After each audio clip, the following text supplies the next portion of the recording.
Llegó el día, ¿eh? Yo estaba esperando. Ay, pero esas luces no son fáciles.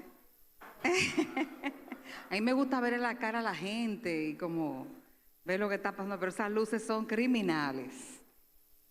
Bueno, vamos a hacer lo que el Señor nos permita a lo mejor. Digo yo que estaba esperando este tiempo. Desde que me hicieron la invitación me sentí súper emocionada porque yo soy fruto de muchos campamentos.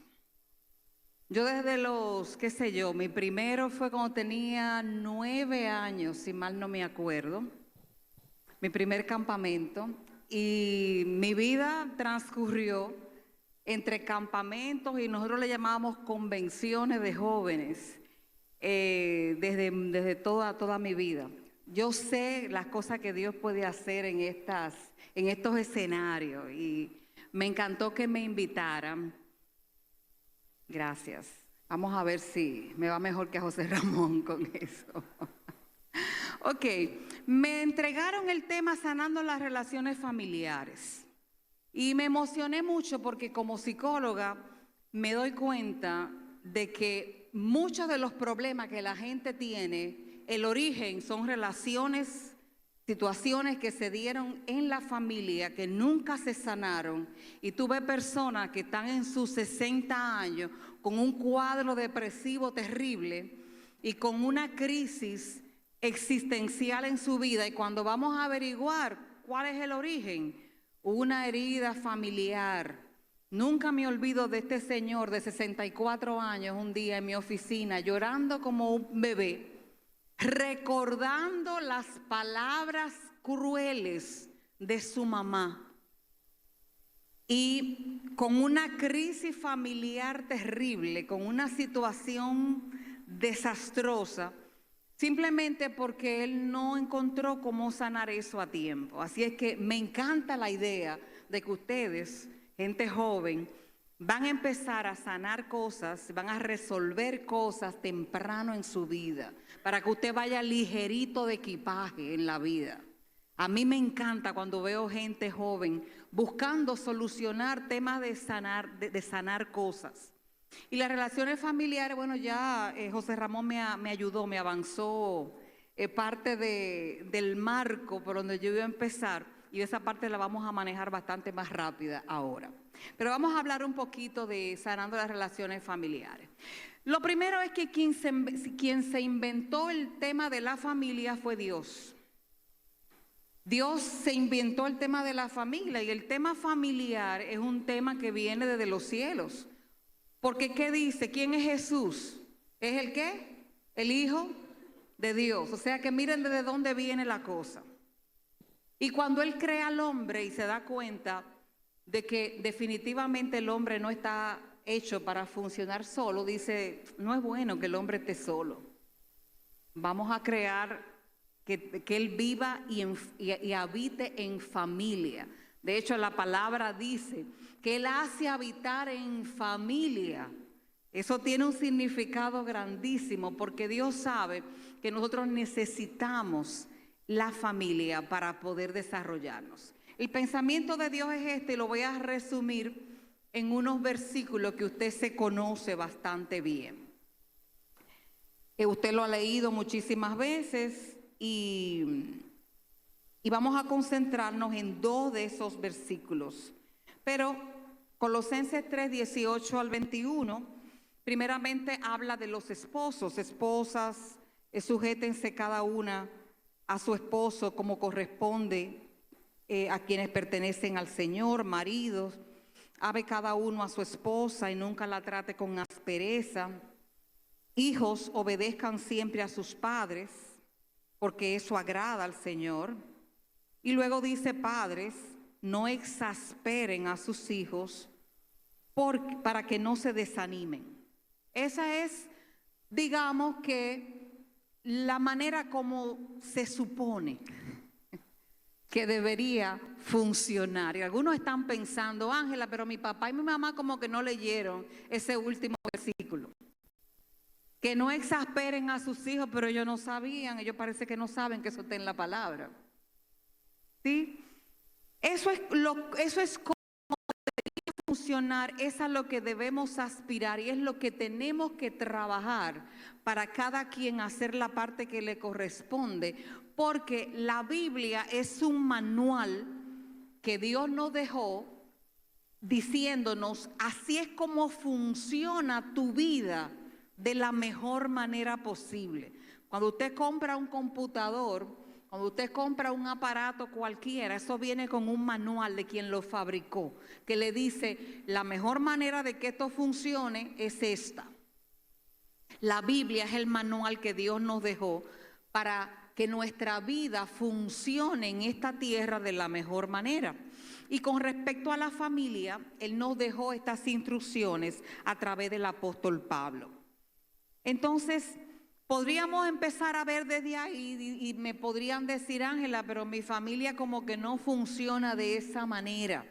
Y es tan cómodo empezar a ver lo que el otro no está haciendo, que se supone que debería estar haciendo, y nos olvidamos de vernos a nosotros mismos y decir, ¿en qué yo estoy fallando con relación a eso? ¿Qué tanto yo estoy caminando apegado a eso? Y la realidad es que vamos a encontrar mucha más facilidad de señalar al otro lo que no está haciendo bien si yo olvido de fijarme y de enfocarme en lo que a mí me toca para que me vaya bien. El Señor nos dio unas instrucciones con relación a nuestros padres que definitivamente tenemos que observar. Ahora, como decía José Ramón, tenemos diferentes tipos de familia. Hay familias funcionales y hay familias completamente disfuncionales. Las funcionales, ¿cuáles son? La mayoría están en nuestra imaginación o están en algunas películas que antes se daban. Pero las que medianamente funcionan, ¿verdad? Son las que más buscan apegarse a los principios bíblicos.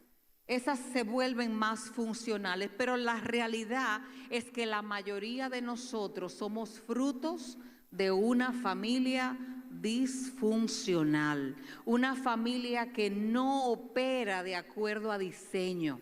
Eso fue lo que nos tocó. Y usted, cuando le caen limones del cielo, usted se lamenta de que son agrios o usted hace limonada y la vende, ¿verdad? Entonces, si usted está pensando, mi familia es completamente disfuncional o peor aún, mi familia ni existe, porque hay personas que probablemente su realidad es que no puede decir yo tengo una familia. Entonces, usted pudiera quedarse lamentando, pero déjame decirte que el Señor no desperdicia absolutamente nada. Si esa es tu realidad, yo te voy a tener noticias el día de hoy, porque Dios aprovecha hasta ese papá ausente que no tuviste, hasta esa mamá que te dejó con un familiar, hasta ese papá que está presente pero emocionalmente no está para ti, a esa mamá que tiene palabras muy duras y que te ha roto el alma muchísimas veces. A eso Dios usa para tu bien. Y yo sé que hoy puede que tú digas, eso suena muy lindo, Ángela, pero tú no has vivido en mi casa. Tú no sabes lo que me ha tocado a mí vivir. Pero yo te puedo decir, porque la palabra así lo dice, y porque mi trabajo me permite verlo todos los días, cómo Dios hace que todas las cosas, aún las más horribles, funcionen para tu bien. Y para sanar, yo quiero que empecemos con una idea de esperanza. Yo quiero que empecemos desde ahí. Sí, Dios puede tornar eso que te ha tocado a ti, de quizás hay cosas que tú no le has dicho a nadie, pero Él puede eso convertirlo en algo por lo que tú le vas a dar gracias muchas veces. Voy a continuar para que tú empieces a ver por qué te digo esto, por qué te hablo de esto. Lo siguiente es que la familia está conformada con gente que tiene una historia. Nosotros creemos que, bueno, se supone que mamá debería tal cosa. Se supone que papá debería tal cosa. Yo veo que los padres de mi amiguito tal son así, así, asado. Yo veo tal familia y digo, wow, yo quisiera unos padres como ese. Porque tenemos en nuestra mente una serie de expectativas con relación a nuestros padres que no son realistas. Estamos esperando que la otra persona funcione como yo quisiera que fuera. Pero cada uno de los miembros de una familia es gente que tiene una historia. Y una de las cosas que usted va a hacer, que yo le voy a dejar de tarea, después de esto, es que usted se va a sentar con sus padres a conocer su historia. Porque la historia determina por qué la gente es como es. Yo tengo la dicha de que mucha gente me abra su vida y me cuente cosas. Y yo conozco la historia de algunos de los padres de gente que está aquí, que usted no se imagina. Que si usted conociera esa historia, diría, wow, pero demasiado bien lo ha hecho, dada las circunstancias que le tocaron vivir. A mí me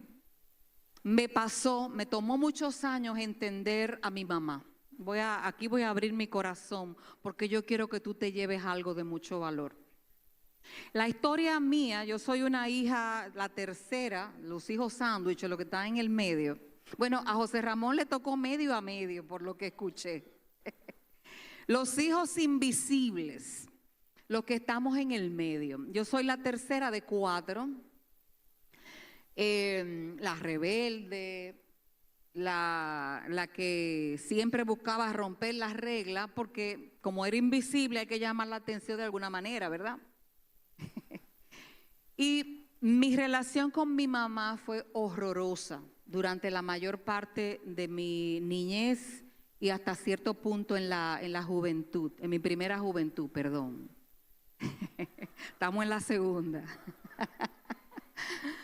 Pero yo recuerdo que la relación con mi mamá era tan horrible que yo no soportaba estar en la misma habitación con ella sola más de 5 minutos. Yo aborrecía a mi mamá. ¿Por qué? Bueno, cuando mi hermana menor nació, yo tenía 5 años. Yo era la reina. Yo era la niña extrovertida, la que la subía en una cajita en la iglesia a cantar, la que la subían a recitar, la que era cariñosa, la que tenía el amor de papi, tenía a mi papá en un bolsillo, todo eso. Y cuando nació Ruth, mi hermana menor, yo desaparecí. Toda la atención se fue a mi hermanita. Y cuando yo intentaba recobrar mi lugar, mis padres en ignorancia, pues la manera como manejaron eso no fue de la manera más sabia y yo me sentí rechazada profundamente, profundamente. Y de ser esa niña extrovertida que hablaba con todo el mundo, yo me volví en la niña retraída que estaba en un rincón y no hablaba con nadie. Yo vi una foto no hace mucho tiempo mía a los 9 años y la tristeza que se percibe en los ojos de esa niña habla de lo que estaba viviendo en ese momento. Y yo sentía que la culpable de todo eso era mi mamá. Y me volví un ser que vivía en mi familia, era parte de ella, pero tenía su mundo propio, completamente separado de la familia. Muchos años pasaron, el Señor trató conmigo, yo recibí el bautismo del Espíritu Santo a los 19 años, me enamoré del Señor, me enamoré de la palabra, Y ahí empezaron a pasar algunas cosas. Y yo empecé a entender que necesitaba resolver el tema de la relación con mi mamá. Tomó un tiempo, pero el Señor me dio la victoria. Fue tan así que los últimos años de mi mamá, su paño de lágrimas en su proceso de cáncer era yo. Yo vivía fuera del país en los últimos 6 meses que ella tuvo de vida. Y yo me enteraba primero que todo el que estaba aquí en el país de cómo mi mamá estaba, qué pasaba, qué sentía, qué necesitaba. Tuvimos una relación tan hermosa mis últimos años, que yo recuerdo el día de nuestra despedida. Mami estaba en cuidados intensivos, pasó 10 días ahí, y yo recuerdo que ella ya se quería ir, decía, pero desconécteme todas estas máquinas, ya yo me quiero ir, ya yo quiero ver al Señor, ya está bueno. Y yo le dije, mami, es que el Señor es soberano, Él es que sabe cuándo que tú te vas. Yo quiero que tú sueltes el miedo a vivir con cáncer. Vive el tiempo que Dios diga, pierde ese miedo, entrégaselo. Y esta noche a las 8 vamos a estar orando en casa para que Dios disponga lo que Él quiera, y tú ora aquí solita, aquí en cuidados intensivos. Y recuerdo que nos despedimos. La pude ver a los ojos y decirle, mami, gracias, te amo. Pude decirle, gracias por la mamá que fuiste para mí. Nos despedimos con una sonrisa. Le dije, te veo en el cielo. Y a las 5 de la mañana siguiente nos llamó la clínica, ya se fue. Qué maravilloso que Dios me dio el privilegio de sanar esa relación antes de que ese día llegara. De que mis lágrimas hoy son de gratitud, no de lamento y de arrepentimiento porque no lo resolví. Qué hermoso el poder sanar. Y a mí me ayudó, y parte de lo que te quiero compartir en esta oportunidad para sanar tus relaciones familiares, me ayudó a reconocer esto que dice aquí, que la familia está conformada por gente que tiene una historia. Cuando yo me decidí a hablar con mi mamá para conocer su historia, pude entender muchos comportamientos que yo los sentí como de poco amor, de que yo no le importaba. Pude entender de dónde venían, de dónde venía su poca capacidad para dar afecto físico. Mi mamá, yo recuerdo muy pocos abrazos de mami. En mi casa el que te daba cariño y te tocaba, mi papá tenía, una de sus maneras era hacer esto. Era su manera de decir te quiero. Pero cuando yo recordé, empecé a conocer la historia de mi mamá, me di cuenta que había una historia dolorosa que no le permitía dar afecto físico. Y entender cuando ella me daba afecto, poder entender lo que me estaba diciendo, cuál era su manera de dar afecto. Mija, te hago una comidita. Ay, mira, te cociné esto que te gusta. Ya, para ella eso era llenarme de abrazos y besos, porque era su manera, fue lo que aprendió. Tus padres te han dado lo que tienen para dar. Sería justo que yo te pidiera ahora mismo, mira, yo necesito que tú me des $3,000 y que me ofenda contigo porque no me lo des. ¿Sería justo? Tú me dirías, Ángela, pero es que yo no lo tengo. Pues mucho de lo que tú estás pidiéndole a tus padres y que te está doliendo de parte de ellos, tú le estás pidiendo algo que ellos no tienen para dártelo, porque nunca lo recibieron. Su historia está cargada de momentos dolorosos, de momentos de vacío, de mensajes negativos que le llegaron acerca de sus padres, de abandono, de que se sufrieron muchísimas veces. Y ellos no saben que te están abandonando muchas veces. Ellos no saben que tú estás percibiendo como rechazo muchas cosas que te están llegando. No lo saben. No hay intención de dañarte. Es que su historia determina la manera como son y lo que tienen o no tienen para darte. Entonces, para sanar las relaciones familiares, tienes que darte cuenta de que son personas que tienen una historia y esa historia determina. Así que, entre las cosas que quiero que haga, desde que tenga la oportunidad, hágale preguntas. Cuéntele, usted no sabe cómo iniciar la conversación, pregúntele cuál es el recuerdo más maravilloso que tú tienes de tu niñez, qué es lo que tú más recuerdas y te va a empezar a contar. ¿Y qué es lo más doloroso que tú te acuerdas de tu niñez? Y ahí tú vas a empezar a descubrir que tú estás pidiendo demasiado a una persona que no tiene para darte lo que tú necesitas. Entonces, lo primero es eso. Ahora te digo algo. Tu familia, la que tú tienes o la que parece que no tienes, está directamente relacionada con los propósitos de Dios para tu vida. Así de disfuncional como es, tú te vas un día te vas a dar cuenta, vas a mirar hacia atrás y vas a decir gracias por el papá ausente que tuve. Porque a raíz de eso tú hiciste esto y mira cómo lo estás usando para bendecir a otros y para que mi vida sea lo que es hoy.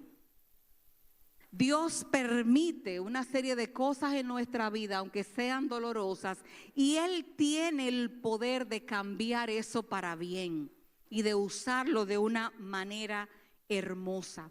Hay cosas que tú estás viviendo que hoy de verdad tú no tienes idea de por qué, pero un día todo va a tomar sentido, todo va a tener un sentido diferente y te vas a dar cuenta de que aun si tú creyeras que ellos intentaron dañarte a propósito, te vas a dar cuenta que Dios lo usó para bien.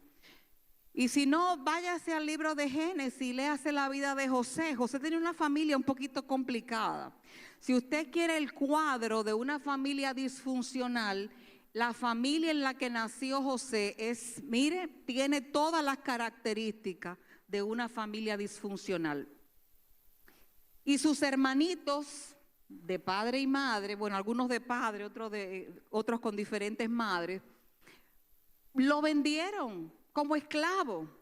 Y él pasó el Niágara en bicicleta, le queda chiquito a lo que pasó José, aparentemente gracias a sus hermanitos queridos.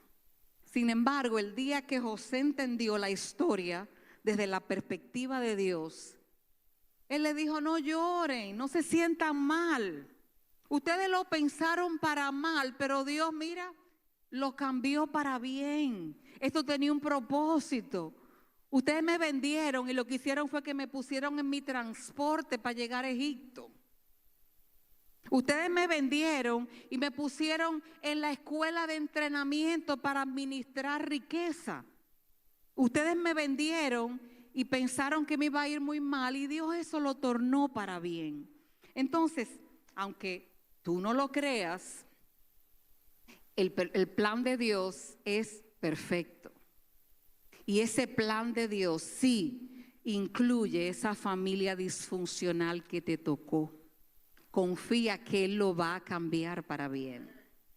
Hoy en día yo te puedo decir que esos años donde yo era la niña callada, retraída y que vivía en mi mundo propio, me hizo desarrollar una serie de destrezas que me sirven hoy.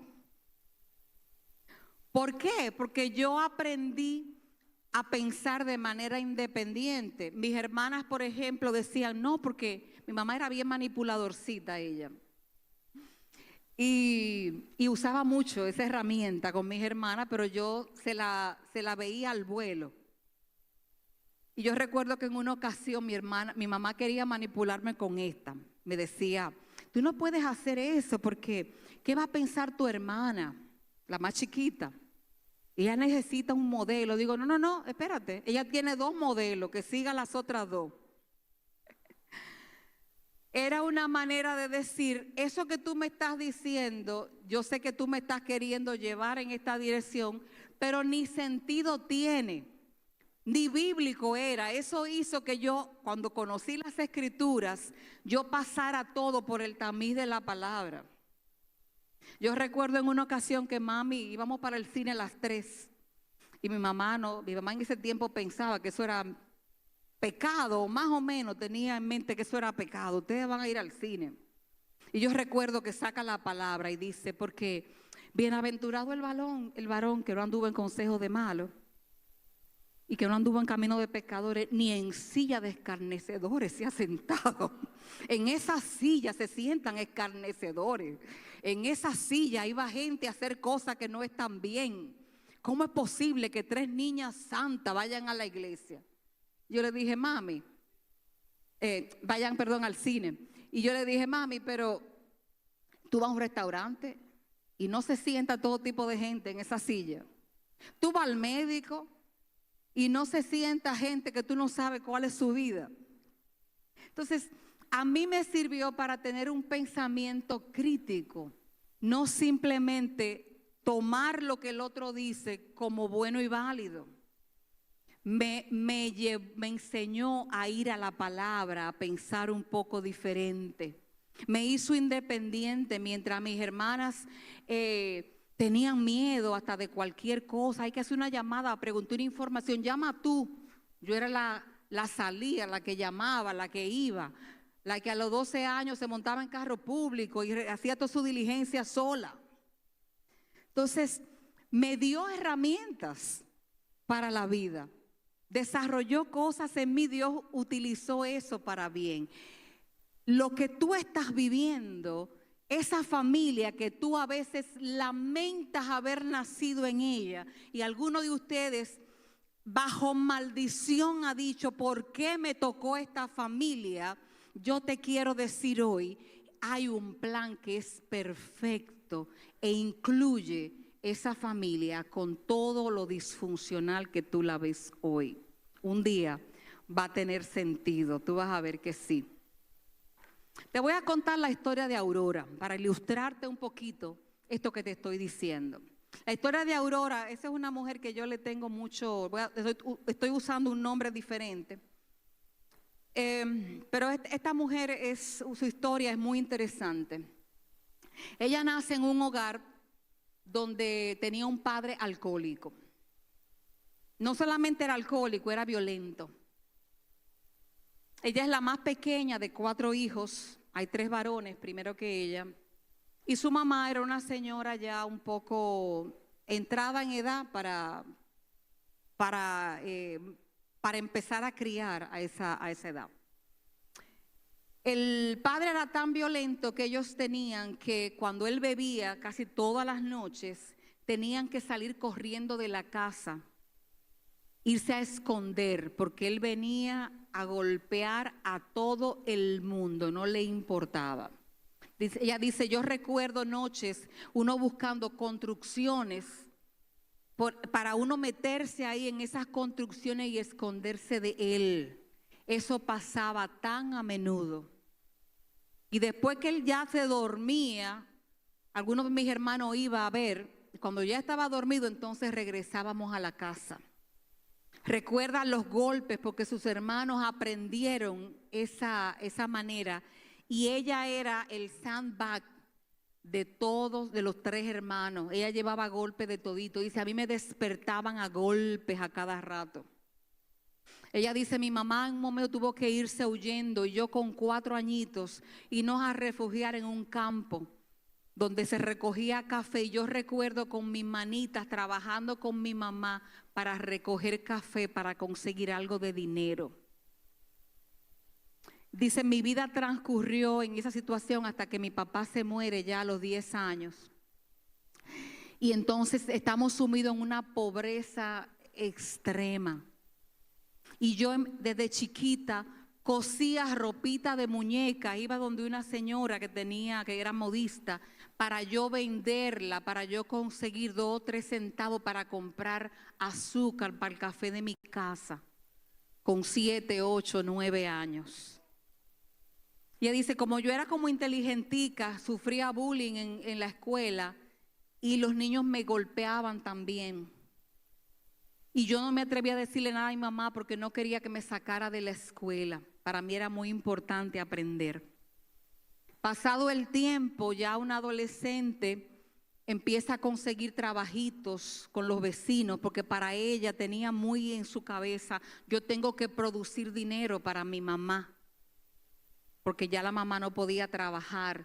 Y entonces dice, yo buscaba comprar cartera, comprar zapatos ya y así y vendía. Y siempre tenía un dinerito guardado. Hasta que un día fui a la universidad finalmente, una amiga me ayudó a conseguir un trabajito. Y entonces yo tenía el trabajito y empecé a poner un negocio. Ese negocio hoy es una de las empresas más exitosas de este país en el área, en el ramo que es. No voy a decir cuál es. Pero esta mujer hoy tiene 2 empresas aquí en el país muy exitosas, empresas fuera de este país. Y es una persona que ayuda a muchísima gente. Ella me contaba esta historia y se le salían lágrimas porque ella me decía, yo no había querido volver a esa historia, a esa parte de mi vida. Y yo le dije, tú necesitas volver, número 1, para sanar la relación con papá, que probablemente tú sentías fue responsable de mucho de tu dolor. Tú tienes que volver ahí para volverte mucho más agradecida por la mamá que te dio, para sanar la relación con tus hermanos. Ella de hecho sostiene en gran parte a sus hermanos hoy, a pesar de todo aquello. Y es una persona que ha logrado tanto y como ser humano es una persona con una compasión increíble, a quien Dios ha bendecido de una manera asombrosa. Es como de ese tipo de persona que donde ponen su mano Dios prospera eso. Así es esta mujer. Y cuando analizábamos su historia el otro día, después que habíamos procesado un poco la parte del perdón y la sanidad, yo le dije, tu historia es una historia para levantarse todos los días y agradecer. Vivir en una gratitud absoluta por lo perfecto del plan de Dios. Que ella me dice, cuando analizábamos y descomponíamos su historia, empezamos a ver todas las habilidades que Dios le fue dando en cada uno de esos retos. Ella dice, yo aprendí a no tenerle miedo al trabajo, yo aprendí a servir, yo aprendí a compadecerme por el necesitado, yo aprendí estas experiencias y eso el Señor me ayudó desde ahí a construir lo que hoy tengo. Tu historia, por dolorosa que sea, Dios tiene el poder de redimirla. Él tiene el poder de ahí sacar el cumplimiento de los sueños que Él tuvo cuando pensó en ti mucho antes de que fueras colocada en el vientre de tu madre. Él tiene el poder de cambiar eso para bien. Y la historia de Aurora es un ejemplo de que así es, de que Dios lo hace. Ahora, hay una trampa. En las relaciones familiares es peor todavía. La trampa de Satanás. ¿Cuál es? En este mundo el Señor nos garantizó una cosa, aflicción. Va a haber dolor. El dolor es algo que tú no vas a poder cambiar, quitar ni evitar. Es inevitable por completo. Ahora, tú puedes convertirlo en un sufrimiento para toda la vida o tú puedes aprender de ese dolor. Pero la trampa de Satanás es que tú guardes la ofensa, que tú guardes el dolor, que tú lo tapes que no lo proceses, que no lo sanes y te quedes con esa ofensa, con ese dolor, con ese rencor ahí adentro. El señor que les contaba al principio que a los 64 años todavía está sufriendo y viendo la devastación en su vida por lo que su mamá le dijo cuando él era un niño, él decidió caer en la trampa. Él cayó en la trampa de Satanás, que fue abrazar ese dolor y no sanarlo. Él decidió guardarse la ofensa, guardarse esto. Y eso lo único que le trajo fue sufrimiento. Déjeme decirle, esa familia, yo conozco hijos de esa familia. Y los hijos están repitiendo la historia tal cual. Historia de mucha violencia. Estoy hablando de familias, por ejemplo, donde sacar una pistola y ponérsela en la cabeza a un hijo, eso no es nada extraño. Usted se imagina la herida de un hijo, de que su papá sea capaz de sacar una pistola y ponérsela en la cabeza simplemente porque yo no opino igual que tú. Y eso está pasando en la siguiente generación. Están los hijos replicando la historia igualita, simplemente porque él no sanó lo que tenía que sanar. La sanidad de tus relaciones familiares es indispensable para ti. Eso no tiene que ver con papá, mamá y mis hermanos. Es tu vida. Es la calidad de cómo tú vas a vivir y cómo vas a experimentar los sueños de Dios en tu vida.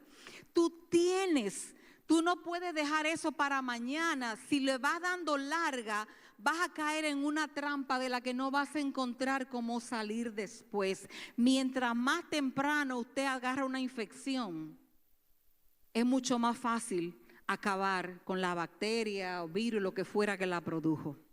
Así es que tú estás a tiempo y tú necesitas concentrarte en sanar para no caer en esa trampa terrible que el enemigo nos pone.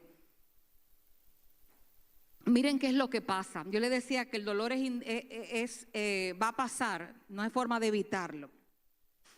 Hay dos tipos de dolor. Y esto, gracias a Dios, yo lo aprendí tempranito en mi vida, no lo olvido. Yo tuve una mentora en mi adolescencia que me enseñó este principio. Ella me dijo, hay dos tipos de dolores. Hay un dolor improductivo y hay un dolor productivo. El dolor productivo es el que te lleva a aprender, te lleva a cambiar, te lleva a un nivel diferente. El dolor improductivo es el que usted se queda ahí maquinando, ay, pobrecita yo, ay, hombre, mira esto, ya me miraron mal otra vez, ya no me aceptaron, ay, imagínate lo que me hicieron. Y como yo, con esa historia que yo tengo, es que tú no sabes lo que yo he vivido, déjame contarte. Y volvemos y lo repetimos, y lo repetimos, y lo repetimos, y lo repetimos. Ese dolor que usted abraza y no hace algo productivo con él, termina destruyéndolo. Pero hay un dolor que es productivo, el dolor que te lleva a aprender, el dolor del tratamiento. Cuando usted está en el gimnasio, hay un dolor que usted siente, ¿sí o no, pastor? José Ramón, ustedes lo vieron como está fit. Es un hombre que vive pegándole a las pesas. Pero hay un dolor que se abraza y tú dices, no, es bueno, está funcionando. Y usted piensa, ese músculo está, mira, haciendo lo que tiene que hacer y eso va a producir un fruto. Entonces, hay dos tipos de dolor. El problema, quien define, quien decide qué tipo de dolor va a ser, eres tú. Nadie va a poder decidir sobre eso más que tú. Tú decides si ese dolor te va a destruir o si ese dolor te va a elevar a otro nivel. Te va a llevar a ser un tipo de persona diferente. Te va a desarrollar los músculos para la vida. Eso va a depender de ti. Pero tú tienes que tomar decisiones, tienes que elegir qué vas a hacer con él. Y el que cae en la trampa, como les dije, de Satanás, es el que abraza el dolor y se queda lamiéndose las heridas, como yo digo, en lugar de sanarlas. Entonces, para nosotros es indispensable decidir qué yo quiero hacer. Cada vez que algo te duela, algo te lastime, tienes que preguntarte qué yo voy a hacer con esto. ¿Lo voy a convertir en un dolor que sana, en un dolor que me lleva a hacer todo lo que Dios soñó acerca de mí?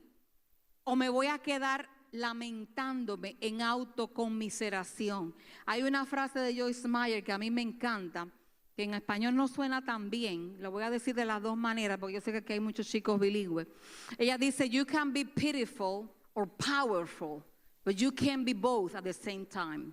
O sea, tú puedes vivir en autocompasión, autoconmiseración, o tú puedes ser poderoso, pero no lo vas a hacer las dos cosas al mismo tiempo. El que anda lamentándose y pobrecito yo, usted no tiene poder ninguno. Entonces hay que parar la autoconmiseración, esa autocompasión, esa pena que nos cogemos a nosotros mismos, y hay que decir, Señor, dime cómo vamos a usar este dolor para bien. ¿Cómo vamos a potenciar esto que me está pasando para bien? ¿Cómo lo vas a usar para bien? Eso depende de ti, y desde que te decida Dios va a estar ahí ayudándote para eso, créeme que sí. Mire qué es lo que pasa aquí. Es que todos nosotros necesitamos perdonar para sanar. La gente dice, sí, yo voy a perdonar cuando ya no me duela. No funciona de esa manera. ¿Cómo es que dicen la carreta delante del caballo? Algo así, o el caballo delante de la carreta, no sé bien cómo es. Detrás. El asunto es que no funciona. El dolor Dios se lo va a llevar una vez tú decidas perdonar. Usted va a perdonar aunque duela. Eso es una ofrenda que usted hace. Y usted me va a decir, Ángela, es que tú no sabes lo que me hicieron. Aun si lo peor que te hicieron, lo terrible que te hicieron, es algo que tú te cuesta todavía siquiera hablarlo, mencionarlo, el camino a la sanidad es el mismo. Comienza con una decisión a perdonar. No hay sanidad posible si usted no perdona. Y usted va a necesitar ayuda. Yo digo a veces que el perdón viene como la cebolla. ¿Cómo así? En capas. Usted ve que la cebolla tiene varias capas. A veces usted dice, no, yo perdoné, yo perdoné, pero de que usted ve a esa persona, hay algo que le sale aquí por dentro. Todavía falta avanzar en ese perdón. Hay una capa de profundidad que hay que ir más allá. Y cada vez que veas alguna evidencia de que todavía no has perdonado, hay que continuar perdonando, hasta que llegue el día en que tú puedes no solamente que no te duela, sino bendecir al que te maldijo, bendecir al que te dañó, servir al que te dañó. Yo le voy a decir una teoría y usted va a decir, usted puede pensar que eso no es así, y yo, como le dije, una teoría que yo tengo, probablemente no es así, no lo sé. Pero yo me he hecho la pregunta, ¿por qué hay tantos hijos teniendo que cuidar a padres con Alzheimer y con demencia senil hoy? Sí, es verdad que la alimentación nos está matando, eso es verdad. Es verdad que el estrés nos está matando, es verdad. Pero yo conozco casos, muchos casos de personas que han pronunciado palabras hasta de maldición de sus padres y que les ha tocado cuidarlos en situación muy difícil. Yo pienso que Dios ha permitido con algunas personas que yo conozco, no voy a generalizar, pero creo que he visto esos casos, porque hay una sanidad que tú, teniendo que enfrentar la situación, te va a tocar enfrentar la situación interna de tu corazón con relación a ese padre o esa madre. Yo he visto personas, y entonces a mí es que me ha tocado, después de lo mal que me trató, después de lo terrible que fue, y ahora a mí es que me toca. Y hubo una joven hace unos meses que tenía una relación de mucho dolor con su mamá. O sea, una historia que contársela es horrible. O sea, una cosa horrible, horrible, horrible, horrible. Y a ella le tocó cuidarla a su mamá hace unos meses. Oye, eso, y me llamaron a mí que fuera al hospital yo a cuidarla. Yo que estoy de que me cuiden por los daños que ella me hizo. Y yo orando ahí, Señor, muévete en esa situación, muévete. Y en esa situación, bueno, ella la cuidó, la atendió y todo eso. Bueno, señores, les cuento que no pasó ni un mes y esa señora se murió. Murió la mujer. Y yo dije, ahora sí fue verdad. Esta niña que está en un cuadro depresivo profundo, con unos temas con su mamá, ahora la mamá se murió, ya hay cosas que no las resolvió. Señores, y Dios hizo una obra tan hermosa en esta muchacha. Y ella me dijo un día, me dijo, Ángela, yo por fin entiendo que mi vida es el desastre que es, porque yo me he pasado toda la vida queriendo evitar ser como mi mamá. Mi vida toda ha consistido en yo alejarme lo más que yo puedo, emocional, de todas maneras de mi mamá. Y yo me doy cuenta que yo tengo que definir mi vida independientemente de los errores de mi mamá. Y tú sabes que decidí también que me voy a quedar con los regalos que Dios me hizo. Mira, en esos momentos en que yo la cuidaba, la señora tenía algunos problemas emocionales serios, mentales serios. Ella tuvo un momento de lucidez en el hospital mientras yo la cuidaba y como por 10 minutos tuvimos una conversación agradable. Y luego, cuando yo la fui a llevar a su casa, tuvimos que pararnos, ella vive en un pueblo, pararnos en el camino para que ella fuera al baño. Y cuando yo la ayudé a salir del carro, como que más o menos me abrazó. Y yo decidí quedarme con esos 2 momentos y darle gracias a Dios por mi mamá. Lo que las pastillas no habían hecho, lo que un internamiento en un centro psiquiátrico no había hecho, el llegar al perdón de su mamá lo hizo. Entonces, tenemos que sanar, tenemos que perdonar. No hay un atajo a esto. Hay que tomar decisiones y lo hermoso es que el Señor va a estar ahí ayudándote. Pero tienes que tomar decisiones. Te cuento. Vamos ahora a aterrizar esto a tu situación en particular. Yo no sé quiénes tienen donde anotar algo. Si tienen algo en que anotar, si no, los celulares, esta generación se maneja por ahí. Pero yo quiero que si tú puedes anotar en algún lugar, te tomes el tiempo de ver tu vida, tu familia, tu historia. ¿Qué es lo primero que te resalta, te sale como un dolor pendiente de sanar? ¿Será que papá no estuvo? ¿Será que papá fue muy duro? ¿Será que mamá decía palabras o dice palabras muy fuertes? ¿Qué te duele? ¿A dónde te duele? Yo quiero que lo escribas ahí, por favor.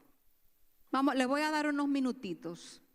¿Qué es eso que todavía duele de tu historia con tu familia? Cuéntame. Escríbelo ahí. Tómate el tiempo de ver. Quizás ese momento cuando tenías 5 años en que pasó tal o cual cosa. ¿Qué está todavía viniendo de vez en cuando a tu mente y que dificulta una relación fluida con tus padres, con tus hermanos, con la gente con quien vives? ¿Qué es eso? Que todavía cuando tú lo recuerdas y cuando lo hablas te salen 2 lágrimas. Es más, y voy a ir más lejos, y eso lo vas a hacer después. Si tú no tienes muchas memorias de lo que fue tu vida antes de los 7 años, pide al Espíritu Santo que te recuerde, porque probablemente hay experiencias que te marcaron mucho que tú elegiste olvidar, porque duelen. Eso hay que sanarlo. ¿Por qué? Porque el enemigo se aprovecha de eso para fastidiarte la vida y robarte tu destino. Si ya lo anotaste, yo te quiero decir que hoy es un día para tomar una decisión con esto. Yo quiero que ahí sentadito donde está, tú bajes tu rostro, inclina tu rostro. Y que le pidas ayuda al Espíritu Santo. Señor, yo quiero ser libre de esto que duele. Yo quiero ser sano, yo quiero ser sana de esto. Cierra tus ojos y con tus propias palabras díselo. Díselo con nombre. Yo necesito que me sane de lo que yo siento cuando pienso en esto. Yo necesito que me ayudes a perdonar, que me des la fuerza para yo poder realmente perdonar. Díselo ahí. Él va a venir en tu ayuda.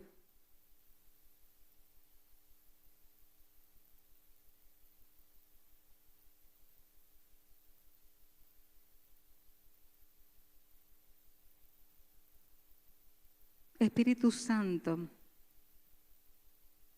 te traemos a tu altar nuestro dolor. Te traemos nuestras heridas. Te traemos esta relación tan difícil que a veces no sabemos cómo manejarnos.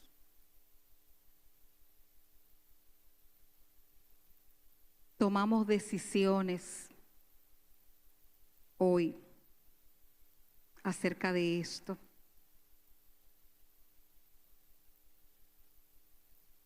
Tomamos decisiones porque no queremos que el enemigo tenga derecho sobre nosotros. Y decidimos perdonar de todo corazón. Decidimos perdonar de todo corazón, Señor. A quienes nos hirieron, a veces sin saberlo, a quienes nos hirieron porque eso es lo que su historia les enseñó, a los que nos hirieron porque no tenían nada mejor que hacer, no podían hacer más de ahí. Te pedimos, oh Señor, que los bendigas y que sanes nuestra relación con ellos, en el nombre de Jesús. Mira lo que dice Mateo 18, 34 y 35. Yo sé que algunos hicieron la oración, pero también sé que hay algunos que están peleando y dicen, no, es que tú no sabes lo difícil que fue esto, Ángela. Tú lo dices porque para ti es muy fácil. Mira lo que dice Mateo 18, 34 y 35. Esta es la historia de aquel hombre que el rey le perdonó millones, muchos millones, y luego fue a cobrarle a uno que le debía miles. Y dice, miren lo que dice aquí. Entonces su señor enojado le entregó a los verdugos hasta que pagase todo lo que le debía. O sea, no es solamente que lo puso en cárcel, lo puso en manos de gente que lo molestara, lo torturara. Dice, así también mi Padre Celestial hará con vosotros si no perdonáis a medias, de boca, de todo corazón, cada uno a su hermano, sus ofensas. Los verdugos, yo los he visto, a veces vienen de manera emocional, gente que carga depresiones por años, ansiedad, ataques de pánico, amargura, temas económicos, porque entonces no le va bien, el enemigo tiene derecho a tocar sus finanzas, su avance, verdugos en sus relaciones, verdugo con su familia. Tienen derecho, dice él, mi Padre hará eso hasta que perdonen. No porque Dios te está castigando, porque te quiere llevar a ser libre perdonando. Entonces medita en eso y pídele al Señor, Señor, yo quiero ser libre de toda ofensa, de todo dolor, de todo rencor. Que nadie, no quiero tener cuentas con nadie, que nadie tenga cuentas pendientes conmigo. Yo perdono a todos. Porque mira qué es lo que ocurre. Dios tiene un sueño para tu vida. Dios tiene cosas que no te ha dicho. Él tiene un plan. Dice la palabra que Él, antes de que tú fueras formado, en un libro escribió una historia con sueños maravillosos para ti. Los padres tenemos sueños para nuestros hijos, uno planea, uno dice, ay, cuando mi hijo tal cosa y cuando llegue a tal cosa, y invertimos en que si lo que le gusta es la música, pagamos la clase de piano, si lo que le gusta son los deportes, los llevamos porque tenemos sueños, queremos verlo, desarrollarse a su máxima expresión. Nuestro Padre Celestial tiene sueños acerca de tu vida. Y Él no quiere que haya ningún obstáculo para que eso se cumpla. Por eso te quiero cerrar con este versículo que está en Jeremías 33:3. Y lo voy a leer en esta versión. Usted lo ha visto muchísimas veces. Llámame a mí, eso es Dios hablando, que yo te responderé. Mira esto. Te contaré secretos grandiosos e inimaginables que tú no conoces. Hay mucho acerca de tu vida que está por ser descubierto. Hay muchos secretos, muchos planes y sueños que Dios tiene para ti y que Él no quiere que te lo pierdas simplemente porque estás atrapado en la trampa de Satanás. Él quiere que tú seas libre, que tú le pidas, que tú lo llames y Él te va a ir mostrando cada uno de esos sueños y pensamientos maravillosos que Él tuvo acerca de ti mucho antes de haber sido colocado en el vientre de tu madre. Cierro diciéndote, sanar no es una opción que tienes. Sí, en tu ejercicio de tu voluntad tú puedes decidirlo o no, pero si quieres una vida plena, sanar es obligatorio. No hay forma de una vida plena tal como Dios la pensó si no sanamos y si no perdonamos, no vamos a sanar. Así es que Dios te bendiga, te dejo el reto y tienes como tarea hablar con tus padres, conoce su historia, conoce de dónde vienen y tú vas a ver que te va a ser mucho más fácil entenderlos y perdonarlos. Dios te bendiga.